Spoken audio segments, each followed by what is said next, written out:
श्री गणेशाय नमः। आज हम आपको सुनाने जा रहे हैं संकट चौथ व्रत की वो दिव्य कथा जिसे सुनने मात्र से संतान से जुड़े भय, रोग और बाधाएं समाप्त हो जाती हैं।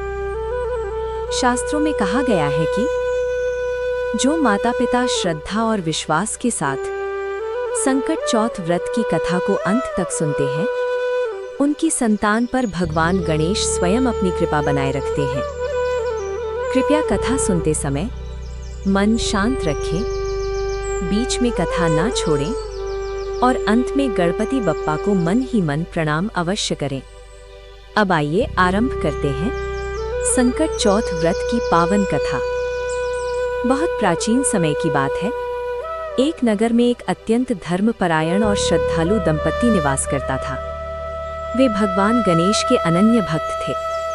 उनके पास धन, मान सम्मान और सुख सुविधाएं तो थीं, परंतु संतान का सुख उन्हें प्राप्त नहीं हो रहा था। समय बीतता गया और संतान न होने का दुख उनके हृदय में भय और चिंता बनकर बस गया। वे प्रतिदिन भगवान से प्रार्थना करते, परंतु मन को पूर्ण शांति नहीं मिल पाती। एक दिन नगर में एक ज्ञानी साधु पधारे। दंपति ने अपनी व्यथा उन्हें सुनाई। साधु ने करुणा से कहा, वत्स, यदि तुम सच्चे मन से संकट चौथ का व्रत रखो और भगवान गणेश की कथा श्रद्धा से सुनो, तो गणपति बप्पा अवश्य कृपा करेंगे। साधु ने उन्हें संकट चौथ व्रत की विधि समझाई और कथा सुनने का महत्व बताया। दंपति ने पूर्ण विश्वास के साथ संकट चौथ का व्रत आरंभ किया। उन्होंने प्रातः स्नान कर घर को शुद्ध किया, गणेश जी की मूर्ति स्थापित की, दूर्वा, मोदक और दीप अर्पित किए और शांत मन से कथा का श्रवण किया। कुछ ही समय पश्चात भगवान गणेश की कृपा से उन्हें संतान सुख की प्राप्ति हुई। उनके घर में आनंद और उल्लास छा गया।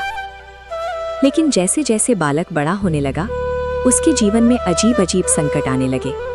कभी वो बार बार बीमार पड़ता, कभी अचानक डर जाता, कभी अनजानी बाधाएं उसके जीवन को घेर लेती। माता पिता का हृदय फिर से भय से भर गया। उन्हें लगा कि कहीं उनकी संतान पर किसी प्रकार का संकट तो नहीं। तब उन्हें पुनः संकट चौथ व्रत और कथा का स्मरण हुआ। उन्होंने निश्चय किया कि इस बार वे और भी अधिक श्रद्धा से गणपति बप्पा की शरण जाएंगे। संकट चौथ के दिन उन्होंने नियम पूर्वक व्रत रखा, पूरी श्रद्धा से कथा सुनी और अपनी संतान की रक्षा की प्रार्थना की। उसी रात माता को स्वप्न में भगवान गणेश के दिव्य दर्शन हुए। गणपति बप्पा ने मधुर स्वर में कहा, जो भक्त संकट चौथ के दिन मेरी कथा को श्रद्धा से सुनता है, उसकी संतान की रक्षा मैं स्वयं करता हूँ। भय, रोग और संकट उसके पास भी नहीं आते। स्वप्न टूटते ही माता का हृदय शांति से भर गया। इसके बाद उस बालक के जीवन से सभी संकट धीरे धीरे समाप्त हो गए। वह स्वस्थ, दीर्घायु और सुखी जीवन जीने लगा। माता पिता के मन से संतान को लेकर हर भय समाप्त हो गया।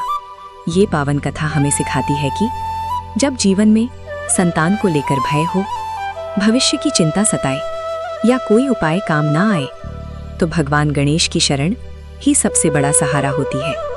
संकट चौथ के दिन श्रद्धा से कथा सुनने मात्र से गणपति बप्पा अपने भक्तों की संतान की स्वयं रक्षा करते हैं।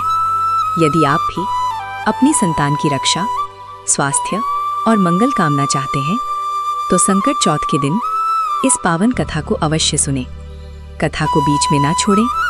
अंत में भगवान गणेश को मन ही मन प्रणाम करें।